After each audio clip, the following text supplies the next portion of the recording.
सभी विद्वतजनों को मेरा प्रणिपात। मैं अजीत कुमार मिश्रा आप सभी का शुद्ध सनातन में फिर से स्वागत करता हूँ। विद्वतजनों, हम अक्सर बहुत सारी चीज़ों में भेद नहीं कर पाते हैं। हम कई बार राक्षसों को, दैत्यों को, दानवों को, यादुधानों को एक ही समझ लेते हैं। हमारी नज़र में सभी लोग दुष्ट हैं, सभी के सिर पे सिंह हैं, लंबी लंबी दांतें हैं, बड़ा विकराल शरीर है और सभी एक ही हैं।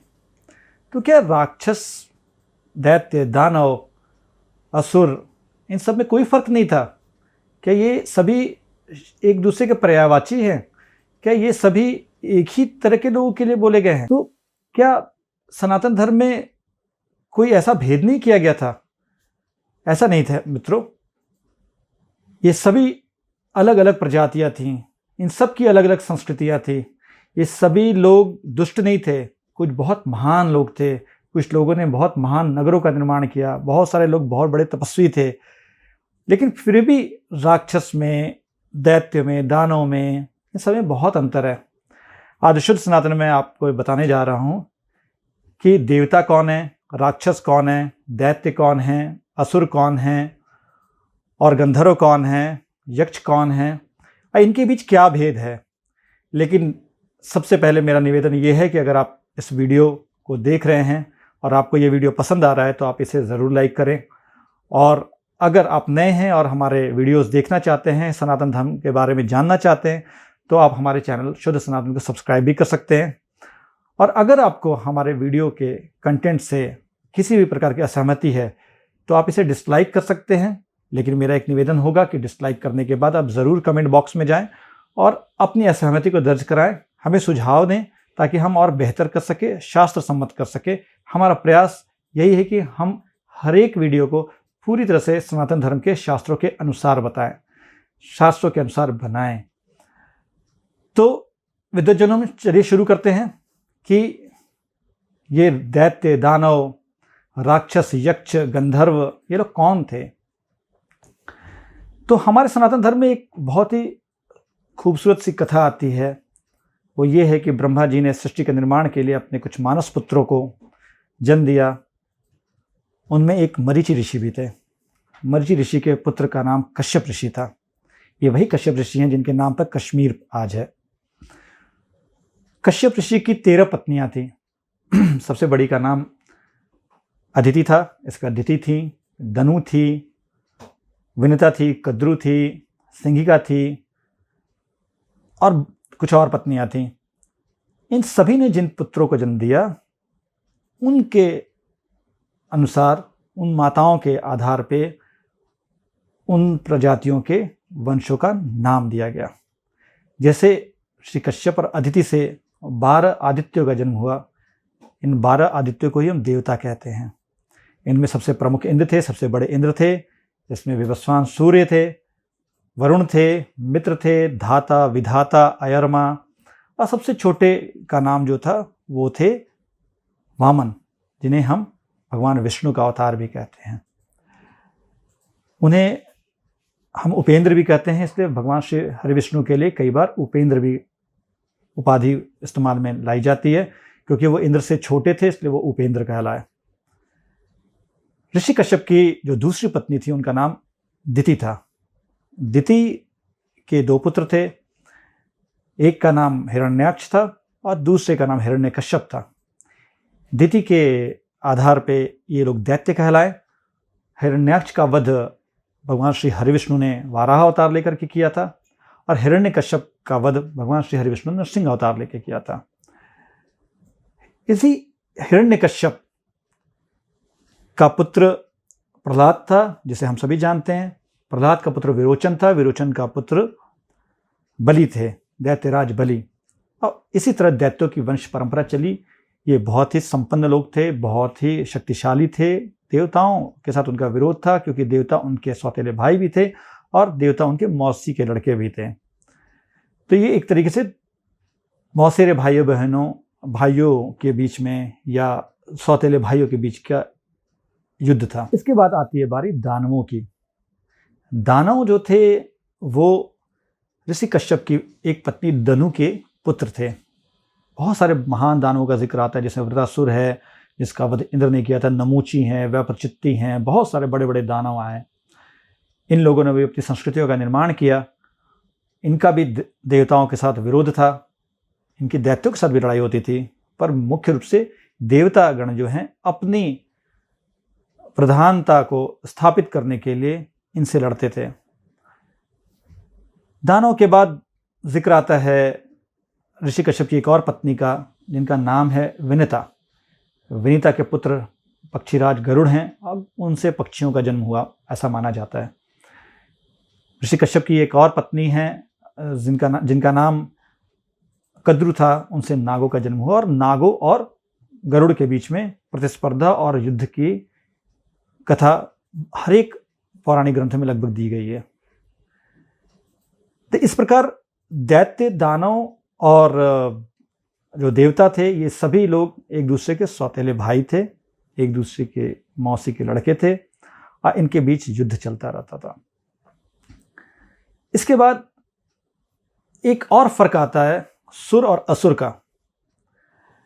तो सुर, जैसा हम सभी जानते हैं कि सुर जो हैं वो देवताओं को कहते हैं और असुर जो हैं दैत्यों को, या असुर कोई अलग जाति ही ऐसा ही माना जाता है। बहुत सारे लोग सोचते हैं कि दैत्य, दानव, राक्षस के अलावा असुर एक अलग तरीके की जाति है।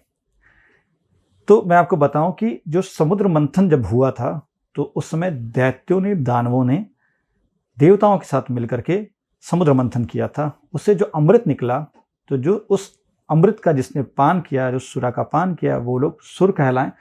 और जो दैत्य या दानव अमृत का पान नहीं कर पाए, उनके लिए असुर शब्द इस्तेमाल किया गया। मतलब असुर एक एम्ब्रेलिक टाइप की उपाधि है, अम्ब्रेला टाइप की उपाधि है, जिसमें दैत्य भी आते हैं, दानव भी आते हैं। क्योंकि देवताओं ने अमृत का पान कर लिया था, जिन लोगों ने अमृत का पान नहीं किया वो समुद्र मंथन के बाद, उनके लिए आमतौर पे असुर का इस्तेमाल किया जाता है, वो उपाधि दी जाती है। अब बात करते हैं राक्षसों की। राक्षसों की उत्पत्ति के बारे में वाल्मीकि रामायण के उत्तरकांड में कथा आती है। महर्षि अगस्त्य भगवान श्री राम के दरबार में जाते हैं और भगवान श्री राम उनसे पूछते हैं कि राक्षसों की उत्पत्ति की कथा सुनाइए। तो महर्षि अगस्त्य बताते हैं कि एक बार ब्रह्मा जी ने अंडरग्राउंड वाटर यानी भूमिगत जल के अंदर कुछ जीवों की सृष्टि की ताकि वहाँ भी जीवन रह सके। तो इन जीवों को बहुत भूख लगी, ये सभी ब्रह्मा के पास पहुँचे लड़ते हुए। ब्रह्मा जी ने पूछा, तुम लोग क्या कार्य करोगे? तो कुछ जीवों ने कहा कि हम भूमिगत जल के अंदर में रहने वाले जीवों की रक्षा करेंगे। तो ब्रह्मा जी ने कहा, ठीक है, तुम्हारा नाम आज से राक्षस होगा, तुम्हारे वर्ग का नाम राक्षस होगा। कुछ जीवों ने बताया कि हम लोग समस्त जीवों को जो अंडरग्राउंड वाटर में रहते हैं, इनको संस्कारित करेंगे, सिविलाइज्ड करेंगे, इनको हम सिखाएंगे यज्ञ संस्कृति कैसे होती है, आपकी संस्कृति क्या है। तो ब्रह्मा जी ने बोला, बहुत अच्छा, तुम लोग आज से यक्ष कहलाओगे। राक्षसों में ही हेती और प्रहेती नाम के दो बड़े राक्षस हुए। हेती ने बहुत ही कम उम्र में संन्यास ले लिया, प्रहेती ने विवाह किया और प्रहेती के बेटे का एक बच्चा हुआ जिसका नाम सुकेश था। सुकेश को उसकी माँ ने जन्म लेते ही छोड़ दिया, वो भी एक अनजान से जंगल में। वहाँ से उस समय माता पार्वती और भगवान शिव गुजर रहे थे। उन्हें ये लगा कि ये बच्चा किसका है। माता पार्वती को दया आ गई, माता पार्वती ने उसे गोद में ले लिया। भगवान शिव ने भी उसे अपने पुत्र की तरफ प्रेम दिया और उसका नाम सुकेश रखा। सुकेश को भगवान शिव ने अमरता का वरदान दे दिया। सुकेश के 3 पुत्र हुए, एक का नाम था माली, एक का नाम था सुमाली और एक का नाम था माल्यवान। एक बार भगवान विष्णु ने इन लोगों को युद्ध में हराया। जब ये लोग देवताओं के ऊपर चढ़ाई कर रहे थे तो ये लोग पाताल भाग गए और ये लोग उसके पहले लंका में रह रहे थे। इन्होंने ये लंका नगरी बसाई थी, तो ये लोग पाताल में चले गए। तो सुमाली को ऐसा लगा कि हम देवताओं से कैसे बदला ले सकते हैं, तो हमारे पास भी कोई बहुत वीर राक्षस का जन्म होना चाहिए। तो उसने अपनी बेटी को कैक्सी, जिसका नाम था, उसे विश्रवा ऋषि के आश्रम में भेजा। विश्रवा बेसिकली पुलस्त्य के वंश से आते थे। जो ब्रह्मा के मानस पुत्र माने जाते हैं, विश्वश्रवा के पास जाती है और विश्वश्रवा के पास अनुरोध करती है कि मुझे एक संतान चाहिए। विश्वश्रवा बोलते तुम तो शाम के वक्त आई हो, ये भगवान शिव के घूमने का टाइम है, उनके साथ भूत प्रेत पिशाच रहते हैं, इस समय मैं तुम्हें पुत्र नहीं दे सकता। पर क्या किसी अड़ जाती है तो बोलते कि ठीक है, तुम्हारे गर्भ से ऐसे बच्चे का जन्म होगा जो महाशक्तिशाली होगा, ऐसे कई दूसरे बच्चे भी होंगे, जिसमें सबसे पहले रावण का जन्म हुआ, फिर कुंभकर्ण का जन्म हुआ, फिर शूर्पणखा का जन्म हुआ। लेकिन विश्वश्रवा ने यह कहा कि तुम्हें एक ऐसा पुत्र भी होगा जो बहुत धार्मिक होगा, धर्म के अनुसार चलने वाला होगा। वो विभीषण के नाम से प्रसिद्ध हुआ। तो राक्षसों की जो एक कहानी है विद्वज्जनों, ये मूलतः ऐसी प्रजाति के बारे में है जो अंडरग्राउंड वाटर के अंदर रहते थे। जिस प्रकार ब्राह्मणों को हमारे सभ्यता को संस्कारित करने का या उन्हें शिक्षित करने का कार्य सौंपा गया था, उसी प्रकार यक्षों को दिया गया था। जिस प्रकार हमारे यहाँ क्षत्रियों को समाज की रक्षा का कार्य सौंपा गया था, उसी प्रकार राक्षसों को भूमिगत जल के अंदर में रहने वाले अन्य जीवों की रक्षा का भार सौंपा गया था। इसके बाद बात आती है गंधर्वों की। गंधर्व वैसी प्रजाति थी जो संगीत में रुचि रखती थी, जो संगीत कला के द्वारा देवताओं का मनोरंजन करते थे। हालांकि ऐसे बहुत सारे गंधर्व हुए हैं जो बहुत अद्भुत शक्तिशाली हुए हैं। अर्जुन के साथ युद्ध हुआ है गंधर्वों का, बहुत दुर्योधन को हराया है गंधर्वों ने। तो महाभारत में विशेषकर गंधर्वों के बारे में बहुत कुछ कहा गया है। तो इस प्रकार ये सभी जातियां अलग अलग हैं, सबकी अपनी अपनी संस्कृतियां हैं। दैत्यों ने भी बहुत विशाल भवन बनाए, नगरों का निर्माण किया। बहुत सारे ऐसे असुर थे जो दानव थे, उन लोगों ने भी बहुत बड़े बड़े नगरों का, सभ्यताओं का निर्माण किया। हम इन्हें केवल बुरा के रूप में इसलिए देखते हैं क्योंकि ये कई बार यज्ञिक संस्कृति को नहीं मानते थे। कई बार ये लोग इतने शक्तिशाली, इतने प्रतिभाशाली होते थे कि ये देवताओं को उनके पद से हटा देते थे, हरा देते थे। तो जो लोग देवताओं के पोषक थे, जो देवताओं को पसंद करते थे, उन लोगों ने जो बुक्स में लिखा, अपने पुस्तकों में लिखा, तो कई बार ऐसा हुआ कि उन्होंने उनको बुरे नज़रिए से दिखाया। ऐसा बिल्कुल भी नहीं है, क्योंकि बहुत सारे दैत्यों की बहुत महिमा भी गाई गई है। जैसे प्रहलाद को भक्त शिरोमणि कहा गया है, गयासुर को कहा जाता है, महाभारत में भी कहा गया है कि उसके जैसा पवित्र दैत्य कोई हुआ ही नहीं। ऐसे बहुत सारे अनगिनत हैं लोग। दैत्यराज बलि की दान देने की प्रवृत्ति, उन्होंने तो मान लीजिए कि भगवान विष्णु को ही एक तरीके से दान दे दिया। तो ऐसे बहुत सारे लोग हुए जो बहुत ऊंची संस्कृति, बहुत ऊंचे विचारों के साथ पृथ्वी पे राज करते थे, अपने अपने पाताल लोक में राज करते थे। तो ऐसा नहीं था कि हम हमेशा दैत्यों को, दानवों को, राक्षसों को बुरी शक्तियों के रूप में ही देखें। ये जो बुरी शक्तियों के रूप में देखने की जो प्रवृत्ति है, वो दरअसल सनातन धर्म के अंदर में आई ही नहीं थी। कई बार इंद्र को असुर कहा गया है। दरअसल ये जो प्रवृत्ति, जो सोचने की हमारी आई है, वो हमारे पास पश्चिमी देशों या अब्राह्मिक रिलीजन से आई है, जहां हमारे लिए शैतान एक कैरेक्टर होता है। हिंदू सनातन धर्म में कोई भी कैरेक्टर शैतान का नहीं होता है। यहाँ लोगों के विचार बदलते हैं, लोग बुरे लोग अच्छे हो सकते हैं, अच्छे लोग बुरे हो सकते हैं। इंद्र ने भी बहुत सारे छल किए, इंद्र को भी कई बार बहुत सारे शापों का सामना करना पड़ा, इंद्र को भी बहुत सारे पश्चाताप से गुजरना पड़ा। बहुत सारे से दैत्य हुए जो बहुत महान वीर, महान भक्त हुए।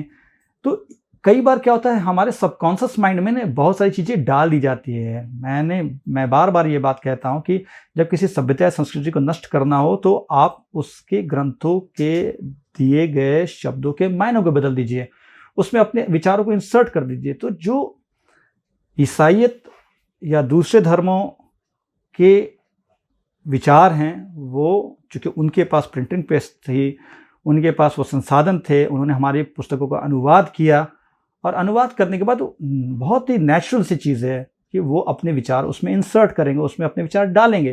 तो हमें इन जब पुस्तकों को पढ़ने का मौका मिला जो ट्रांसलेटेड फॉर्म में थी, तो हमने दैत्यों को शैतान के रूप में देखना शुरू कर दिया, राक्षसों को शैतान के रूप में मानना शुरू कर दिया।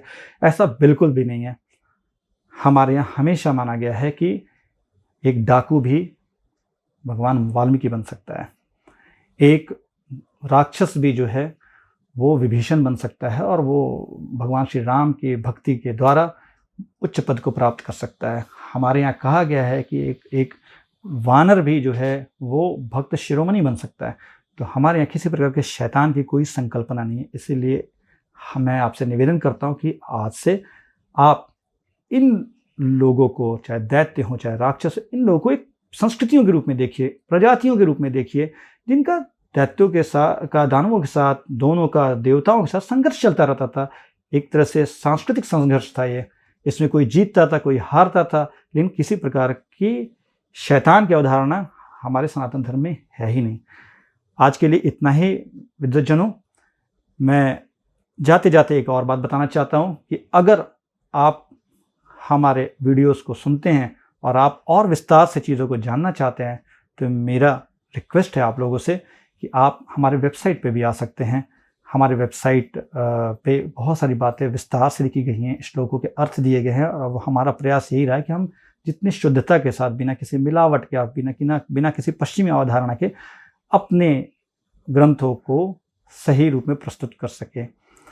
आप हमारे वेबसाइट www.shuddhsanatn.org www.shuddhsanatan.org पे विजिट करके हमें अपनी सेवा का मौका दे सकते हैं।